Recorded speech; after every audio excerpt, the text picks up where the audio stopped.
Faktor resikonya itu akan menjadi lebih besar kalau di dalam keluarga dia itu ada alergi keturunan. makanan. Jadi misalnya bisa juga dia ibunya alergi susu, kemungkinan anaknya iya. Atau misalnya bapaknya alergi, nggak harus sama-sama susu, tapi ada alergi makanan, misalnya makan alergi ikan atau alergi telur gitu, maka anaknya.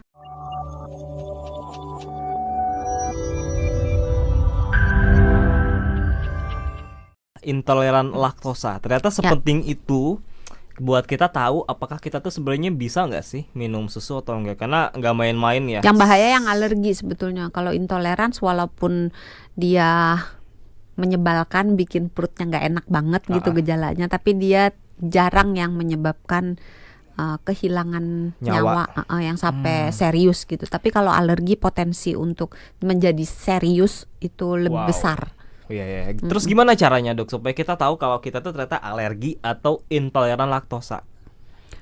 Masa kita harus minum susu dulu buat tahu, kan nggak mungkin dong. Kalau misalnya mau tahu alergi, lakukan tes alergi.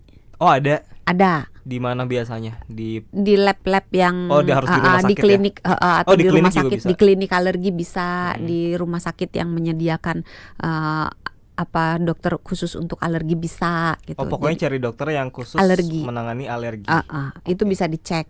Tapi kalau misalnya untuk laktosa intolerans agak sebenarnya bisa dicek juga gitu. Tapi murah nggak sih, Dok, kalau cek yang alergi itu biayanya, range-nya? Minum aja deh. Ya, berarti udah ketahuan harganya ya. Kisarannya tergantung labnya di mana gitu ya. Gitu. Jadi kalau untuk gejala sebenarnya dua-dua ini berbagi beberapa gejala yang sama. Kayak misalnya sakit perut, mual, muntah, diare, itu berbagi gejala yang sama. Tapi ada gejala yang kebanyakan di alergi susu yang tidak ada di intoleransi susu. Contohnya tadi yang di mulutnya rasanya kayak gremet-gremet, kayak bengkak, baal. Itu tidak ada di intoleransi susu. Adanya di yang alergi. Terus gatel-gatel, merah-merah gitu. Itu juga tidak ada di intoleransi susu, adanya di yang alergi. Karena kalau reaksi alergi kan sistem imun gitu kan. Terus batuk, sesak nafas, nafasnya bunyi, itu juga hanya ada di alergi susu. Jadi walaupun kalau dibilang susu itu bagus, kandungannya komplit, iya, proteinnya bagus gitu. Mudah diserap, iya, banyak vitamin, iya, banyak mineral, iya gitu. Tetapi tidak semua orang cocok. Dan untuk orang-orang yang tidak cocok minum susu, entah karena alergi minum susu atau karena intoleransi laktosa, maka susu itu bisa diganti pilihannya dengan, tergantung kalau dia mengejar protein, bisa diganti dengan sumber protein lainnya. Ada telur, ada ayam, ada ikan, ada kalau nabati bisa diganti dengan susu kacang kedelai, bisa diganti dengan susu almond gitu. Jadi alternatifnya banyak. Tapi kalau mengikuti panduan gizi yang lama, 4 sehat 5 sempurna 6, itu nggak bisa karena penyempurnanya adalah susu gitu. Selain cek alergi, apalagi nih yang bisa kita lakuin, Dok, untuk tahu? Bisa nggak ada cara lain nggak? Apakah emang harus minum susu dulu aja? Biasanya keturunan. Nggak, untuk tahu alergi. Untuk tahu kalau alergi atau faktor resikonya itu akan menjadi lebih besar kalau di dalam keluarga dia itu ada alergi makanan. Jadi misalnya bisa juga dia ibunya alergi susu, kemungkinan anaknya iya. Atau misalnya bapaknya alergi, nggak harus sama-sama susu, tapi ada alergi makanan, misalnya makan alergi ikan atau alergi telur gitu, maka anak tersebut punya resiko lebih tinggi untuk menderita alergi susu. Atau punya bentuk-bentuk alergi lainnya yang tidak di saluran pencernaan. Misalnya dia punya asma. Asma itu sebetulnya reaksi alergi yang ada di saluran pernafasan. Atau misalnya dia alergi kulit. Jadi misalnya dia ada dermatitis atopik, ada sering giduan, kalau apa ya? Bahasa Indonesianya urtikaria. Oke. Kalau orang awam bilangnya giduan giduan itu misalnya dia kena debu atau misalnya dia kena digigit nyamuk gitu, terus jadi bentol, merah, gatel, bengkak gitu.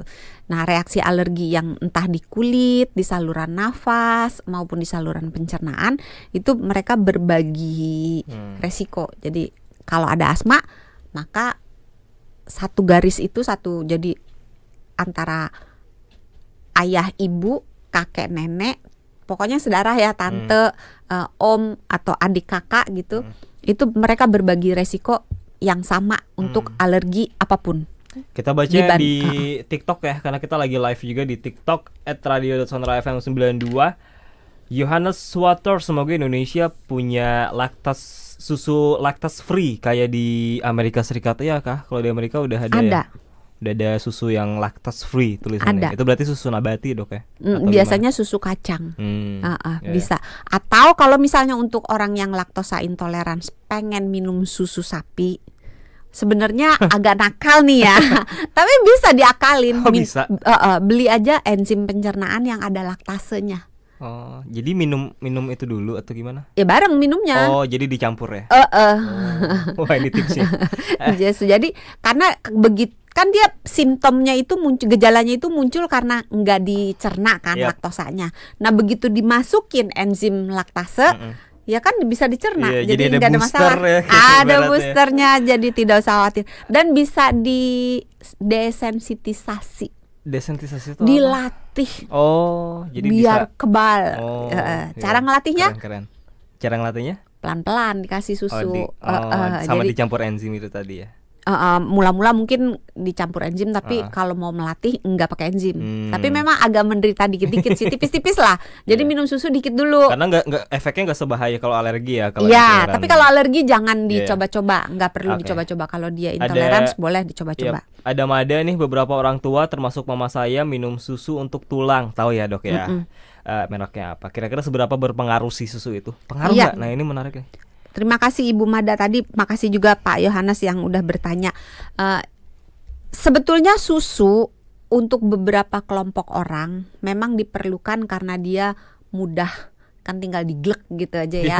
Terus kandungan proteinnya juga lengkap dan bisa mudah dicerna sepanjang dia tidak ada masalah apa-apa.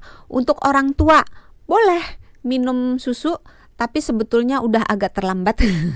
Jadi kalau mau makan, ini kita ngomong soal tulang kan? Iya. Kalau untuk orang tua, semakin berumur, semakin tinggi kita kehilangan massa tulang dan massa otot. Makanya orang makin berumur kan makin ciut, bungkuk, makin pendek, makin dagingnya makin tipis gitu, makin kurus, makin rapuh. Nah, untuk mencegah itu sebaiknya ditabung di usia belasan sampai 20-an. Karena itu masa-masa kita membuat otot kita itu besar, membuat tulang kita itu padat.